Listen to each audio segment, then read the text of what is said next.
397 employment agencies and consultancies have been shut down after failing to meet regulatory requirements set by the Labor Department. The shutdown is a result of a long-time investigation being carried out by the department, which revealed that most of the employment agencies and consultancies were operating in breach of labor laws. The shutdown is another indication into the staggering industrial problems facing the Turks and Caicos, and today News 4 can reveal that nearly 2,000 work permit holders who were employed under the employment agencies will be out of jobs and instead given a set time frame in which they have to exit the country. When we started out for this year, we had 480 employment agencies, consultancies, and they involve a lot of people on work permit, but just in the system, either not working, looking for work with other people.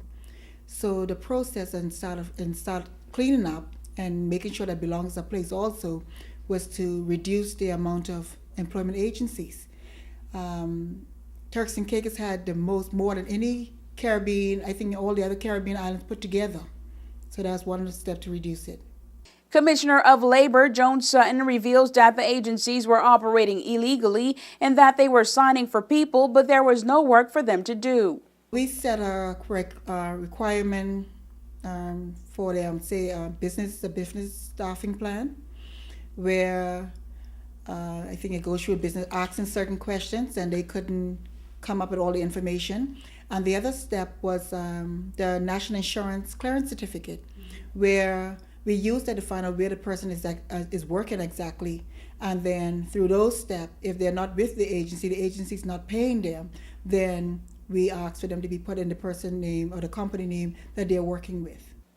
The shutdown by labor officers is being described as a cleaning up process, which aims to rid the Turks and Caicos of much of its foreign workers said to be contributing to the demise of the Turks and Caicos employment industry and the lack of employment opportunities for locals. Sutton revealed that more employment and consultancy businesses could be given the axe in the near future to make room for belonger workers. Majority of those, jobs are supposed to be jobs, wasn't actually jobs. They were just agency applying for people, and after they get a work permit, they would then look for work, not actually have work. Okay, so but what happens to the people now? It's up to immigration now to see that they leave the country. We ask them, the agency, to see that they leave the country. Turks and Caicos had 480 registered employment and consultancy agencies listed and licensed to operate in the country. The recent crackdown has brought that number down to a mere 83. However, Sutton told News 4 that number is likely to be decreased to a meager 20. At a recent town hall meeting, frustrated residents blame labor and immigration departments for failing to put a halt in the mounting number of foreign workers allegedly given first priority on jobs belongers are fully capable of executing. You can expect to see a greater enforcement by immigration officials who are now charged with seeing that ex-work permit holders leave the country. We're working with the police department and the court in regards to a lot of agencies who owe people. And we also give a list of the 83, to the court and the police, that the ones that we are accepting also. We are still reducing because the ministry want between 10 to 20.